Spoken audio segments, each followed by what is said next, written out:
அத்தை, இன்னைக்கு வரலட்சுமி நோன்பு என்னத்த ஸ்பெஷலு? இன்னைக்கு ஸ்பெஷல் தாம்மா. ஏன்னா இன்னைக்கு வரலட்சுமி நோன்புங்கிறதுனால நம்ம வீட்டில் கொஞ்சம் அந்த அம்பாளுக்கு பிடிச்சதெல்லாம் செஞ்சுருக்கோம். ஆனால் நம்மளுக்கு கௌரி நோன்பு தான், வரலட்சுமி நோன்பு கிடையாது. ஆனால் மகாலட்சுமிக்கு என்ன பிடிக்குமோ அதெல்லாம் நாங்கள் செஞ்சு வச்சுருக்கோம். நீங்களும் உங்கள் வீட்டில் நீங்கள் வரலட்சுமி நோன்பு எடுப்பீங்களா? நீங்கள் என்ன செஞ்சு அம்பாளுக்கு செஞ்சு வச்சிங்கன்றதை கமெண்ட்டில் சொல்லுங்கள். இன்றைக்கி நம்ம வீட்டில் என்ன செஞ்சுருக்கோன்றது பார்க்கலாம் வாங்க. இன்னைக்கு சாஃப்டான தோசை தான் பாருங்கள்.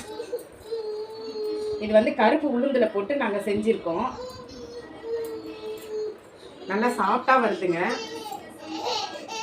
இன்னைக்கு அம்பாளுக்கு பிடிச்ச சக்கரை பொங்கல் தான் செஞ்சுருக்கோம்.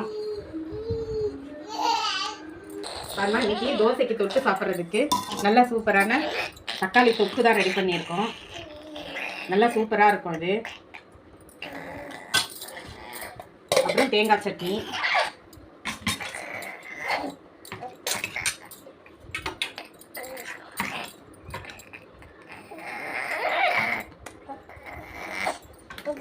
மெயின் டிஷ் என்னன்னாக்கா வடை தான், உளுந்து வடை.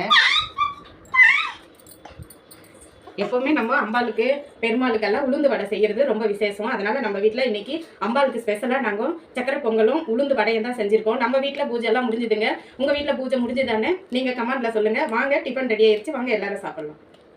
நம்ம வீடியோ பார்த்துட்டு சப்ஸ்கிரைப் பண்ணுங்கள், லைக் பண்ணுங்கள், மறக்காமல் கமெண்ட் பண்ணுங்கள்.